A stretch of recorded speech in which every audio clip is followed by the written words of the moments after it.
É isso aí, pessoal. É isso aí. Sejam todos bem-vindos. Mais uma aula aqui, mais uma discussão. E hoje eu estou trazendo aqui para vocês, né, mais um caso clínico, né? Agora nós vamos falar sobre entorse de tornozelo, então torce de tornozelo. E em especial esse tratamento ele foi 80% com mesoterapia, tá bom?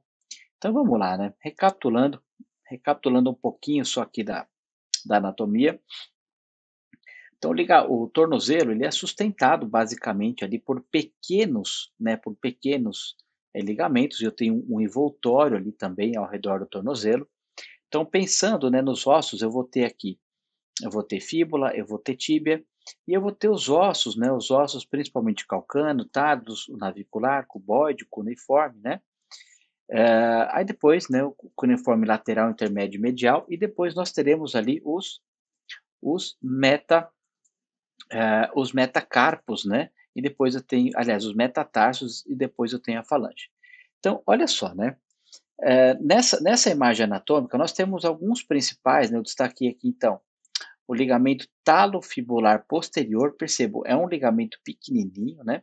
Eu tenho aqui um outro ligamento que esse é o que é rompido na maior parte das vezes, que é o ligamento calcâneo fibular, beleza?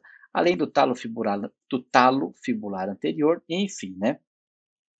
Então, as lesões, no geral, as lesões de tornozelo, elas ocorrem em sua maior parte, né, ao movimento de inversão do pé. Então, e a força, né, a força é tão grande, a força de inversão do pé, que esses ligamentos eles acabam sendo rompidos de maneira parcial ou de maneira total, praticamente em todas as torções de tornozelo.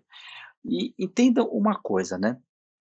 Quando você tem, quando você tem um caso, né, de entorse de tornozelo, então você vai ter os sinais clássicos da inflamação.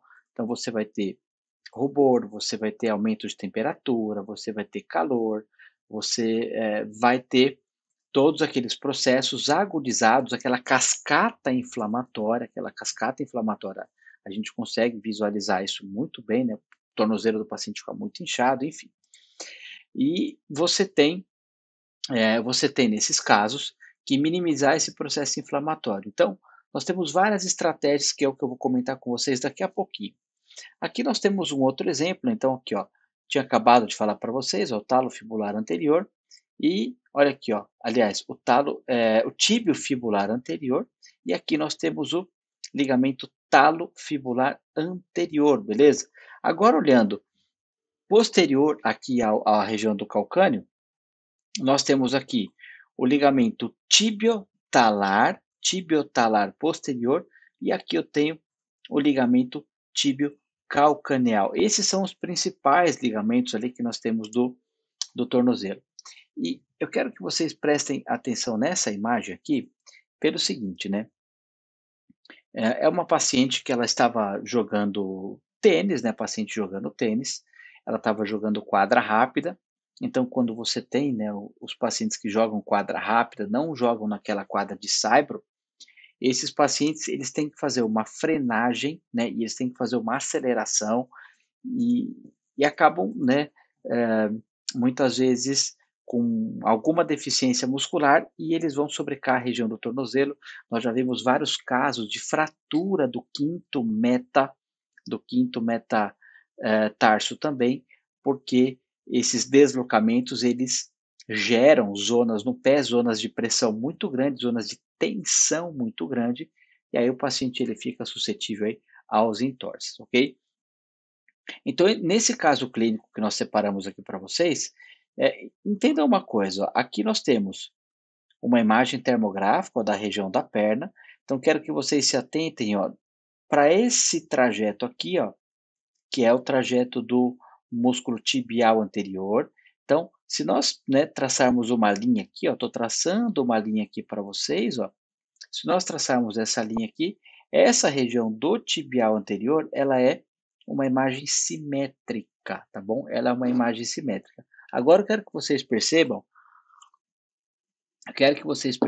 a região do tornozelo. Então, olha aqui, ó, a região do tornozelo. Nós temos nessa vista um aumento da temperatura, ó, percebam que eu tenho um processo inflamatório ativo aqui, tá? As articulações, né, para você ainda que não está habituado com termografia, as articulações, elas cursam com diminuição de temperatura, beleza?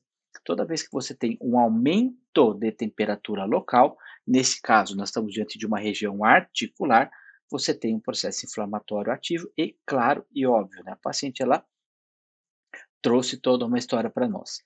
Agora, olha só essa imagem que bacana, né? Essa imagem aqui, ó, vocês estão vendo que eu tenho ao redor aqui do maléolo lateral, eu tenho um aumento de temperatura local.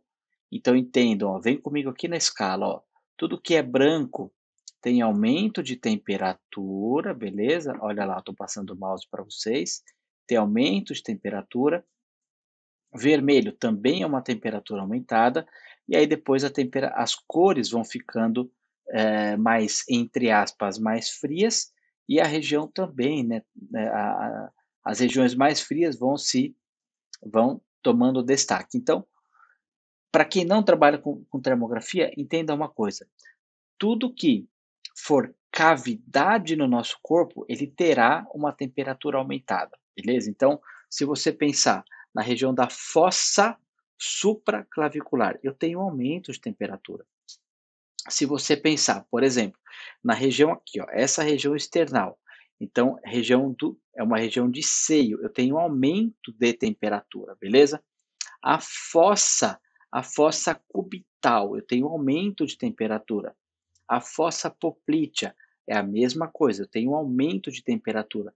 Agora, já essa região aqui, ó, do tornozelo, ela não tem um aumento de temperatura nessa região. Então, quero que vocês entendam que o processo inflamatório, eu estou conseguindo enxergar a sua extensão. Olha que bacana isso, eu estou conseguindo visualizar essa, essa região. Então, qual que é o tratamento aqui que nós fizemos com essa paciente? Falei para vocês no início da discussão, 80% do tratamento ele foi direcionado para a mesoterapia. Então, nós falamos de uma mescla, tá? Nós usamos a procaína, que procaína ele é um excelente vetor para suas medicações. A procaína ela é vasodilatador. A procaína qualquer tecido do corpo vai absorver. Então, a minha sugestão para vocês, claro, vocês podem, né, fazer essa pergunta: eu posso fazer somente o que nós optamos, que é o linfomiosótico, que é uma medicação, é um antiemotóxico específico para nós estimularmos quem? O sistema linfático, beleza? Para a gente estimular o sistema linfático. Então, a mescla que foi utilizada aqui foi a procaína mais o linfomiosote, beleza? E em algumas sessões nós também intercalamos o uso do Tralmil, que é um potente anti-inflamatório local, né? E eu quero que vocês observem aqui, ó, essa imagem, ó, no final do tratamento. Estou falando para vocês, pessoal do Entorce, esse resultado aqui, ó, foram 30 dias que vocês estão vendo. Foram 4 atendimentos nessa paciente. Então, olha só, região do tibial anterior continua ainda com aumento de temperatura local, e agora, olha só, como essa imagem, ela está muito diferente, beleza? E sempre que vocês forem analisar a imagem de termografia, sempre que vocês forem eh, estudar algum livro, algum artigo, e vocês visualizarem que tem duas imagens comparativas, é muito importante esse toque aqui, ó. Olha essa temperatura máxima, ó, 33,5 graus. Olha essa temperatura, 33,5 graus. Olha aqui, ó, 28,9 a temperatura mínima. E olha aqui, ó, 29 graus. É uma diferença de 0,1, não vai dar nenhuma diferença na imagem. E a mesma, ó, que eu estou mesclando com a anatomia, ó, que vocês estão vendo uma parte do pé, e aqui também vocês estão vendo uma parte do pé. Então, nós estamos comparando a mesma paciente, com a mesma escala, com a mesma, o mesmo posicionamento. Então, tudo isso é o que vai fazer diferença para você monitorar a sua imagem termográfica, beleza? Aproveitando ainda, né? Aproveitando ainda dessa nossa paciente, nós fizemos também a imagem de baro, né, de baropodometria. Agora eu quero que vocês se atentem, né, nessa imagem de baropodometria. Por quê? Tá? Porque eu quero que vocês prestem atenção nessa imagem. Olha só que bacana. Pré-tratamento, ó, então, aliás, só vou fazer um parênteses aqui. Para quem não conhece o que é baropodometria, você coloca esse paciente sobre uma plataforma de força, tá? E essa plataforma você vai ter duas medidas, né? Quem trabalha com posturologia sabe muito bem o que eu estou falando, mas você trabalha com uma posição estática, onde o paciente ele fica em pé nessa plataforma, e aí nós vamos medir os pontos de pressão, né, desse paciente. E ele também pode caminhar, ele pisar nessa plataforma, e aí ele vai ser desenhada a trajetória de pisada. Então nós vamos conseguir ver com precisão se tem uma pisada pronada, se é uma pisada neutra, se é uma pisada supinada. Nós vamos ver se ele faz uma descarga de peso maior na região do antepé ou na região do retropé. Enfim, isso tudo, né, é um ponto para a gente unir as informações para uma avaliação certeira para esse paciente, beleza? Então, olha só essa imagem, né?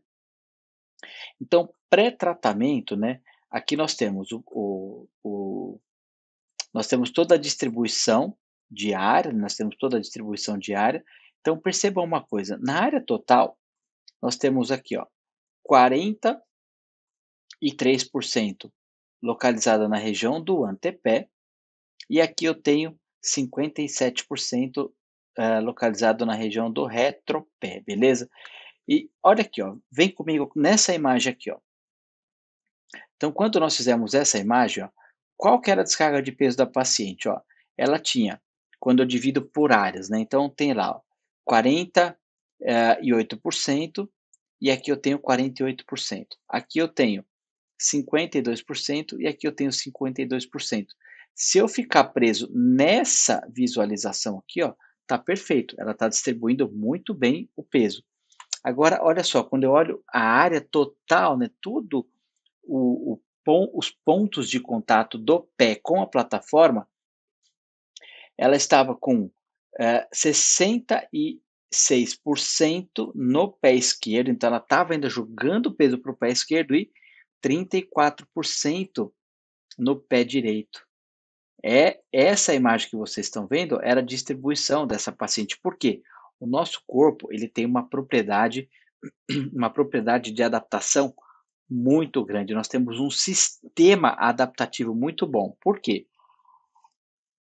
Leve esse raciocínio para um paciente com paralisia cerebral, por exemplo. Então, ele vai conseguir executar algumas tarefas, dependendo, claro, da sua limitação, mas ele vai executar. Se ele tiver dificuldade de marcha, por exemplo, ele vai, ele vai se compensar de alguma maneira, ele vai aumentar o seu metabolismo para a marcha, por exemplo. Então, o nosso corpo ele é extremamente adaptável, né? E aqui, após as 4 semanas, ela ficou, olha aqui, ó, com 35% na região do antepé esquerdo, ela ficou com 65% na região do retropé esquerdo, e aqui ela ficou com 38% e 61%. Nós estamos falando de uma diferença de 4%, tá? Não é nada 4%.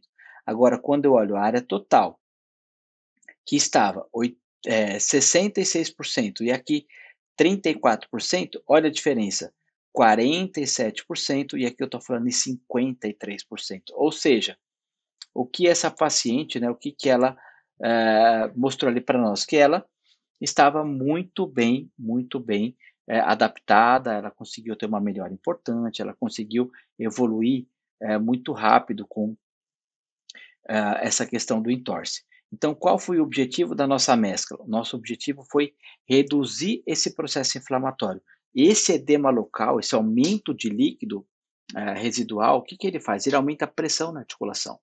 Então, justamente pelo fato de você ter uma pressão muito mais aumentada, o sistema linfático ele não dá conta para fazer toda essa drenagem. Então, nós entramos aí com uma mescla de mesoterapia, e essa mescla de mesoterapia foi 80% de melhora desse paciente. Claro, fizemos outras técnicas que não têm o objetivo aqui, mas o que resolveu foi a mesoterapia, beleza? Então, o caso de entorse é um caso muito bacana. Pega esses casos que eu estou passando para vocês, pensa de você inserir também aí essas mesclas na sua clínica e na sua prática, fechou? Então é isso aí, bons estudos e ó, te vejo daqui a pouquinho na próxima aula, hein? Um grande abraço.